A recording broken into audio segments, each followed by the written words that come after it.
Since the beginning, the theme has been defend to the end. And now heading into the 39th game of the season, the state title game, the Bettendorf Bulldogs remain consistent with that. And they are well aware of what West Des Moines Dowling brings with 2 upset wins in the tournament against the number 1 rated team and the number 4 rated team. So they have the Bulldogs' attention. The Bulldogs admittedly come out tense in the first set. Dowling's Tessa Mendoza sets up Jessie Henter for one of her 12 kills. That one's just too tough to defend, and the Dogs are down 11-7.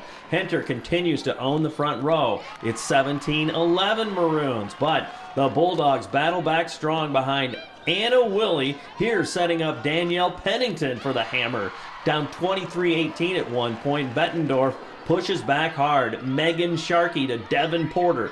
It's just 23-21. Porter continues to make a difference in the front row. That's one of her 17 kills as she finds open space. And when Sharkey sets Anna Willie, the Bettendorf Bulldogs steal the first set, 27-25.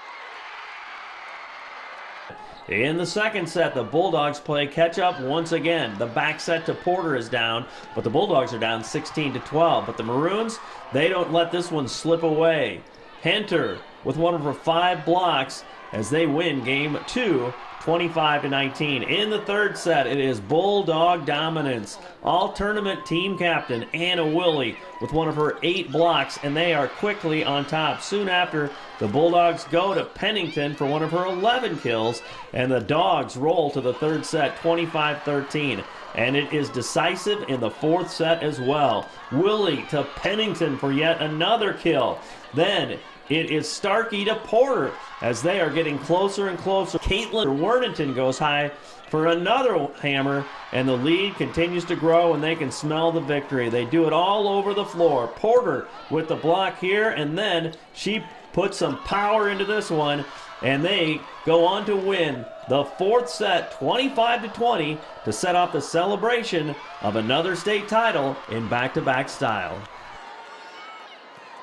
Just unbelievable, you know, kind of the journey started back in August, you know, when we started that first day practice and set a lot of high goals for ourselves, and this was the kind of the ultimate goal, is to win the state championship, and here we are, and we achieved that goal, so pretty excited about that.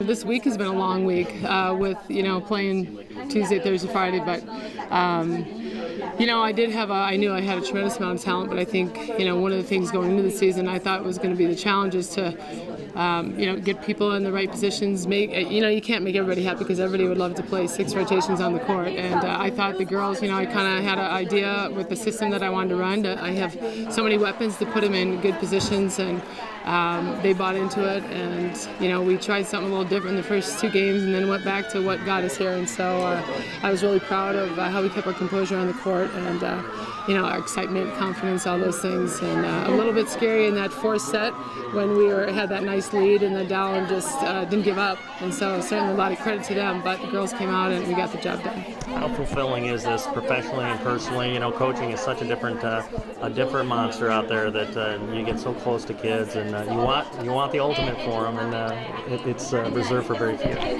I know, and that's what I said this morning. You know, there's only 2 teams in the state that are left, and you know, it's great to get here, and they sure put a lot of hard work and effort, and you know, they give as much of themselves as, you know, as a coach I give certainly a lot to prepare and to get us to this spot, but the girls did a great job, and it was, you know, just a lot of fun. And these seniors, I mean, I have 6 seniors on the court, some I've had for 4 years, and it's going to be tough.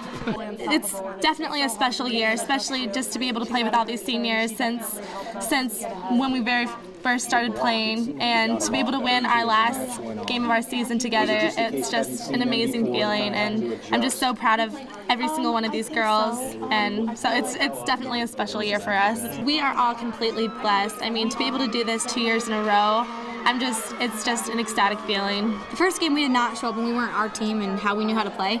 And they had a lead and they were doing really well, but we did not want to lose that first game. And just like we came back yesterday in Centennial, we knew we had to come back in that first game. So we really just buckled down. We played for each other on the court and not for our fans or anyone, and we just took it one point at a time and fought our way back.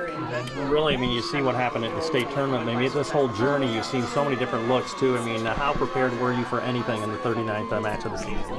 I think we were definitely prepared. Our coaches do a great job of scouting the night before. They really put a lot of time into that. So we knew what was coming and we knew what we were going to be up against. And rankings didn't matter. I mean, they upset Ankeny and we knew that every team is a great team. So we just had to come in, focus, and we had to play our game. Not too many young ladies get to be standing in your shoes, you know, let alone 2 times in a row. I mean, talk about that blessing and the fact that there's no promises, you know, when Right. these seasons begin, and here you guys are. Definitely. Before the match, our coaches said, you know how many of my former players would just love or die to be in this position that you guys are. So with just that in mind, we just wanted to come out and we wanted to be the best team we could be and just finish. And it is a huge blessing to be able to be on one of the two teams, both teams that have won state at Bettendorf. That's really cool. Yeah, the emotion is coming out for you too. I mean, where's that coming from? I mean, God's blessings on your life, you know, right now that you were the new kid, you know, and now you're a state champion again. It's an overwhelming feeling knowing that, you know, last year I didn't even know these girls, and then I came in and they were just so welcoming for me, and I'm so grateful to have spent my last high school season with these girls. Speak to that value of relationship building, and when you have that common bond that, you know, yeah, it was a sport, but I think it goes pretty far beyond that, the love of volleyball. That's just kind of the beginning, right? It's, like, to me, it's really not just a sport. It's like volleyball is my entire life, and I love it so much just because, you know, the girls that you meet while you're playing and the relationship you build with your team, it's awesome, and I love it. Why did it come along so well for your team, though, the way that you guys feel about each other and the way that you thrived on the court? Just, we all had one main goal, and that was to win state, and we all cooperated so well with each other, and we were willing to work our butts off in order to accomplish that goal. Congratulations, Bettendorf Bulldogs, back-to-back state champions. Hey, Bulldog athletes and coaches, be sure to get a hold of John Byrne to get plugged into FCA at Bettendorf High School. And for more information on Fellowship of Christian Athletes, you can go to our 2 websites at www.fca.org or ILLOWAFCA.org.